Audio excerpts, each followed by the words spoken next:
Good morning to all of you guys. Actually, these topics are important for the upcoming exam, but if you are reading the newspaper by your heart, it means अगर आप मन से paper पढ़ रहे हैं, मन से paper पढ़ने का मतलब क्या होता है? मैं 1-2 मिनट बोलूँ जरा इनके स्टार्ट करने के पहले कि अगर हम लोग कल सोए हैं तो आज के पेपर आने के पहले जैसे ही पेपर हम लोग खोले तो हमको पता होना चाहिए okay this news is related to Bihar voter ID card. This news is related to obesity. That's a different article. This news is related to again Russia Ukraine. This news is related to Leh Ladakh strike, Manipur issue, that president rule. यानी पता होना चाहिए किससे क्या article है. अगर paper बोरियत लगेगा तो अच्छा नहीं है, इंटरेस्ट लगेगा तो बढ़िया है. Okay, Puluri then Shweta then Hema. Start. Today topic for important upcoming prelims mains and interview. Yes, sir. Very good morning, all of you. Today my topic is about mapping of India and China border.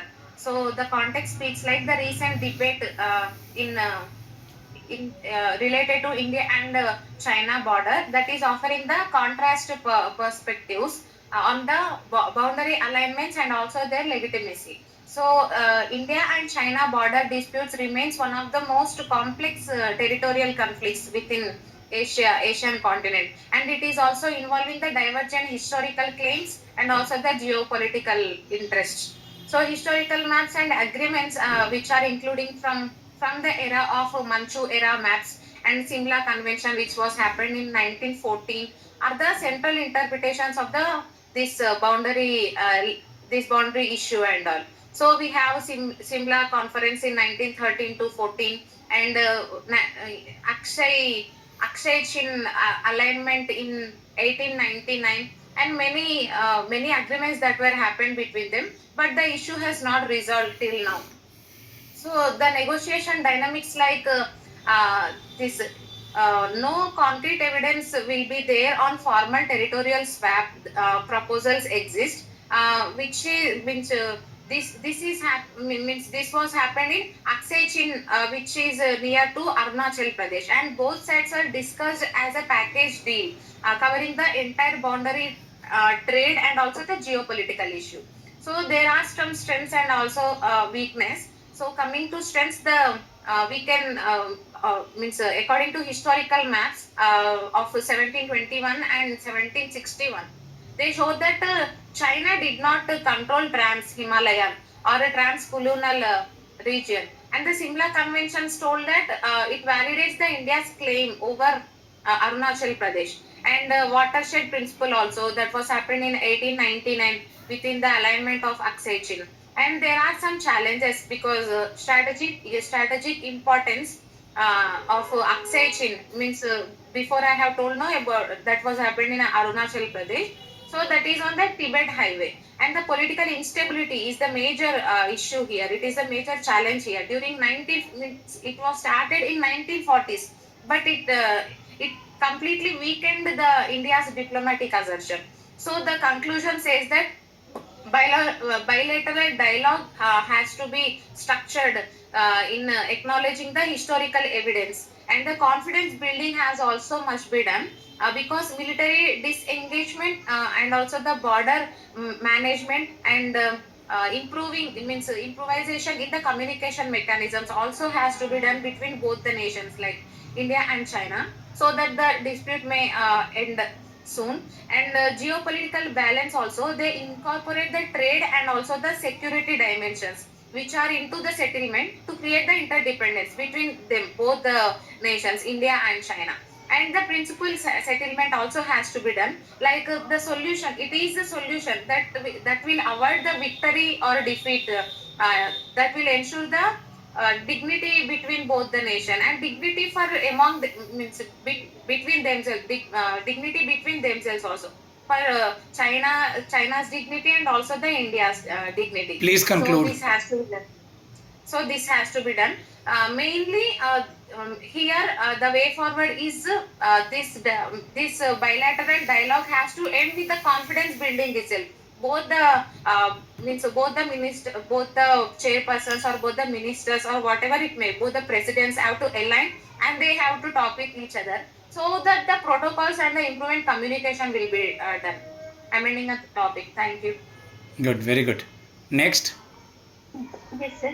Good morning, everyone. Myself, Shweta, and today my topic is weak finance debtor municipal bond issue.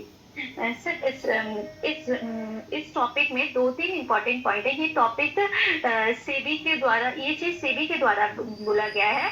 तो सेबी का full form है security and exchange board of India. SEBI का headquarter Mumbai में है और इनकी chairman है तुहिन कांता पांडे। और सेबी का establishment as a non statutory body 12 April 1988 में हुआ है और सेबी स्टेटरी बॉडी बनी 1992 में। स्टेटरी बॉडी का मतलब होता है कि जो हमारे कॉन्स्टिट्यूशन में मेंशन नहीं है और लोकसभा और राज्यसभा में बिल पास होके बना है, उसको स्टेटरी बॉडी बोलते हैं। तो ये सेबी ने इस टॉपिक में बताया है कि जो हमारी म्युनिसिपल बॉडीज है, म्युनिसिपल बॉडी वो होती है जो लोकल एरिया के वाटर सप्लाई, सैनिटाइजेशन, ट्रांसपोर्टेशन, ये सबको मैनेज करती है। तो जो म्युनिसिपल बॉडीज है उनकी जो बैलेंस शीट है वो अभी वीक है। इसीलिए वो अभी म्युनिसिपल बॉन्ड इशू नहीं कर पा रहे हैं और वो municipal bodies municipal bond issue करके रेवेन्यू जनरेट करते हैं अपने वर्क को फाइनेंस करने के लिए।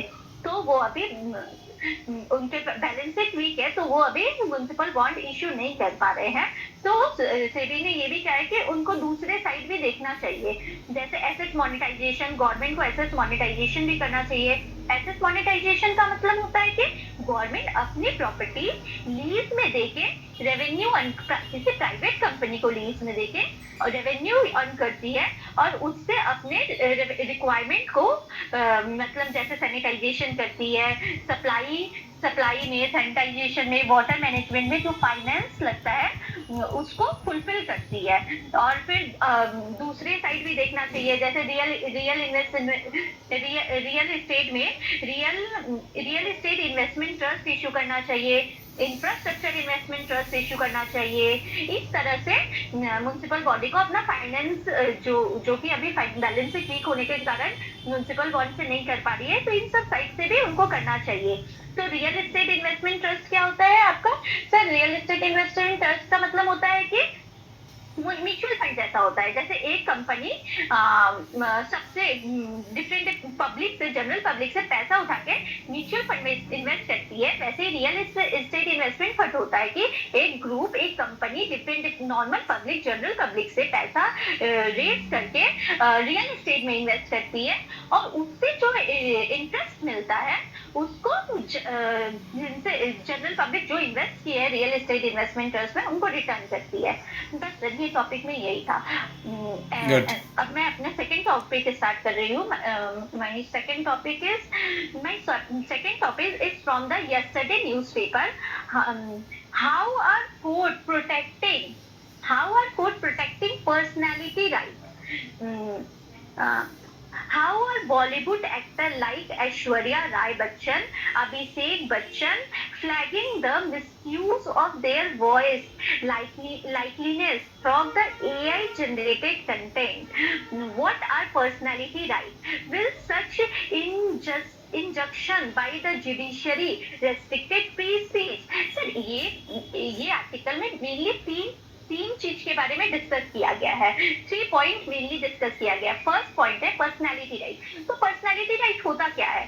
जैसे कोई सेलिब्रिटी है, उनके वॉइस को यूज करके कंपनी या कोई जनरल पब्लिक या कंपनी अपना पर्सनल बेनिफिट कर रही है, उनके वॉइस कमर्शियल बेनिफिट कर रही है, सेल कर रही है, उनके वॉइस को इशू करके, उनके फोटो को इशू, पिक्चर को इशू करके, उनके लाइवलीनेस को इशू करके, ये हुआ पर्सनालिटी राइट। कमर्शियल यूज करना उनके वॉइस का, उनके बिना परमिशन, उनसे बिना परमिशन लिए। तो इस चीज पे डिस्कस किया गया है। और दूसरा बोला गया है कि वही बोला गया कि एआई जनरेशन जैसे जैसे बढ़ रहा है, ये चीज मतलब इंसान किसी नॉर्मल इंडिविजुअल का भी जैसे पिक्चर का गलत यूज किया जा रहा है, तो इसलिए अब एक पर्सनालिटी राइट होना चाहिए, सिर्फ सेलिब्रिटी के लिए नहीं, नॉर्मल इंडिविजुअल के लिए भी होना चाहिए। सिर्फ सेलिब्रिटी के लिए थोड़ा ज्यादा होना चाहिए, क्योंकि उनके वॉइस से, पिक्चर से हम normal company, normal citizen revenue earn कर सकते हैं। तो रेवेन्यू अर्न कर सकते हैं, तो कैसे रेवेन्यू अर्न करेंगे? जैसे उनका वॉइस यूज करके, जैसे एक टूथपेस्ट की कंपनी है, अमिताभ बच्चन का वॉइस यूज कर रही है और उनसे परमिशन नहीं ली है और एडवर्टाइजमेंट कर रही है, तो इनसे उनका टूथपेस्ट का सेल्स बढ़ रहा है, तो इनसे उनका रेवेन्यू बेनिफिट हो रहा है। तो वही बोला गया है कि इस चीज को कम करना है, इस चीज के लिए रेस्ट्रिक्शन लाना है, लेकिन इस चीज का रेस्ट्रिक्शन लाते लाते ये भी ध्यान रखना है कि फ्री स्पीच रोका ना जाए, फ्री स्पीच में कोई रेस्ट्रिक्शन ना आए, दोनों में बैलेंस बना के रखना है। पर्सनैलिटी राइट लाना है, लेकिन फ्री स्पीच में भी बैलेंस बनाना है। तो इसमें फ्री स्पीच कैसे रिलेट कर रहा है पर्सनैलिटी राइट के साथ? यहाँ फ्री स्पीच ऐसे राइट कर रहा है कि जैसे कि हम टूथपेस्ट का भी एग्जांपल दिए कि टूथपेस्ट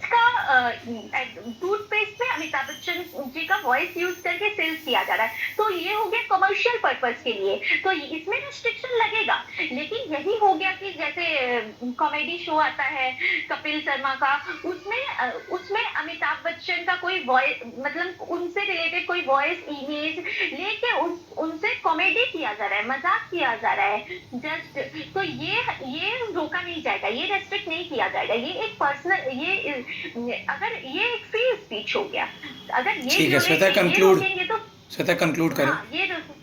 हाँ, तो ये फ्री स्पीच हो गया, तो इन दोनों में बैलेंस बनाना है कि फ्री स्पीच भी बना रहे और पर्सनालिटी राइट भी मेंटेन रहे। बस ये आर्टिकल में यही दो बोला गया, और ये जनरल पब्लिक के लिए भी करना है कि जनरल पब्लिक का भी पर्सनालिटी राइट मेंटेन हो। बस सर हो गया। ये आजकल एआई की वजह से बहुत कुछ हो रहा है। Hema? Yes, sir. Good morning. My today topic is Standard Care Scheme to add medical seat across country.